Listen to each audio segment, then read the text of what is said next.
பிரச்சனை நிறைய இருக்கு. உதாரணத்துக்கு தமிழகத்துல கேரளாவோடு மட்டும், கேரள மாநிலத்தோடு மட்டும் பேசி சரி செய்ய வேண்டிய பணிகளை பாருங்க. சிறுவாணி அணை பிரச்சனை, ஆனைமலை நல்லாறு பிரச்சனை, முல்லை பெரியாறு பிரச்சனை, செம்பகோலி அணை பிரச்சனை, இத்தனை பிரச்சனைகளை கேரளாவோடு பேசி சுமூகமாக முடிக்கணும். கடந்த 5 ஆண்டு காலமாக எதையுமே செய்யாம கச்சத்தீவு கச்சத்தீவு என்று தேர்தல் வரும்பொழுது மட்டுமே கீ கொடுத்த பொம்மையை போல நம்முடைய முதலமைச்சர் ஐயா மு.க. ஸ்டாலின் அவர் பேசிக் கொண்டிருக்கிறார்.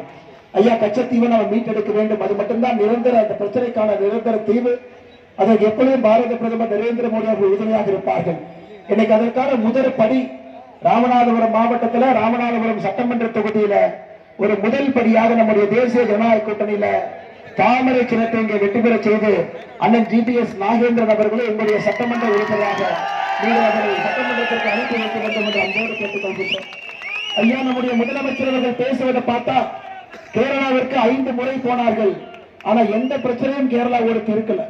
நம்ம கிராமத்துல சொல்லுவாங்க, உள்ளூர்ல விலை போகாத ஒரு மாட்டை பக்கத்தூர் சந்தைக்கு பிடிச்சிட்டு போவாங்களாமா, அந்த சந்தையிலேயாச்சும் விலை போகுவான். தமிழ்நாட்டு மக்களுக்கு எதுவும் செய்யாம, கேரளாவோடு பேசாம, நீர் மேலாண்மையை உயர்த்தாம, 5 பிரச்சனைகள் இருக்கக்கூடிய தீர்க்காம கம்யூனிஸ்ட் கட்சி இருக்கின்ற ஒரே காரணத்திற்காக நம்மை குற்றம் சாட்டிக் கொண்டிருக்கக்கூடிய முதலமைச்சர் அவர்கள் எங்கே, பாரத பிரதமர் நரேந்திர மோடி அவர்கள் எங்கே? அருமை சொந்தங்களே, மோடி அவர்களை பொறுத்தவரை நான் சொல்றேனுங்க, ராமநாதபுரத்திற்கு சிறப்பு திட்டமாக எத்தனை திட்டங்களை கொடுத்திருக்கிறார்கள் என்று பட்டியலிடுகின்றேன். ஆனா இன்னைக்கு எங்கே போனாலும் கூட முதலமைச்சர் அவர்கள் காலையில 3 முறை முதலமைச்சர் கீ கொடுக்கணுங்க. அவர் ஒரு பொம்மை. ஐயா ஸ்டாலின் அவரை எந்திரிச்சோன்னே 9 மணி கீ கொடுத்துட்டீங்கன்னா 12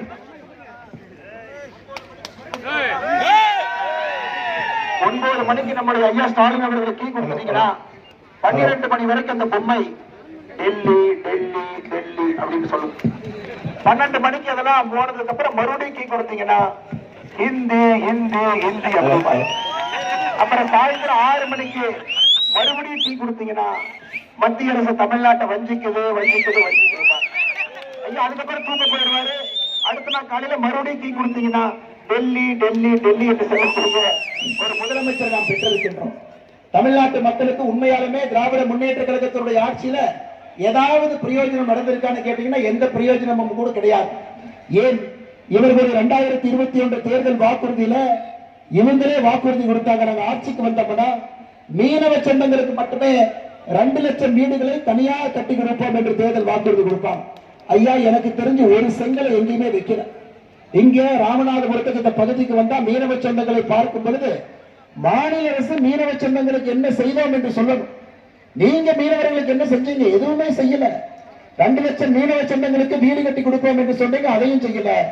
பாரத பிரதமர் நரேந்திர மோடி அவர்கள் மத்திய அரசுல இருந்து மோடி வீட்டை கட்டுறதுக்கு முயற்சி பண்ணா கூட அதை தடுப்பதை மட்டுமே முழுநேர வேலையாக தமிழகத்திலே முதலமைச்சர் ஐயா மு.க. ஸ்டாலின் இருக்கிறார்.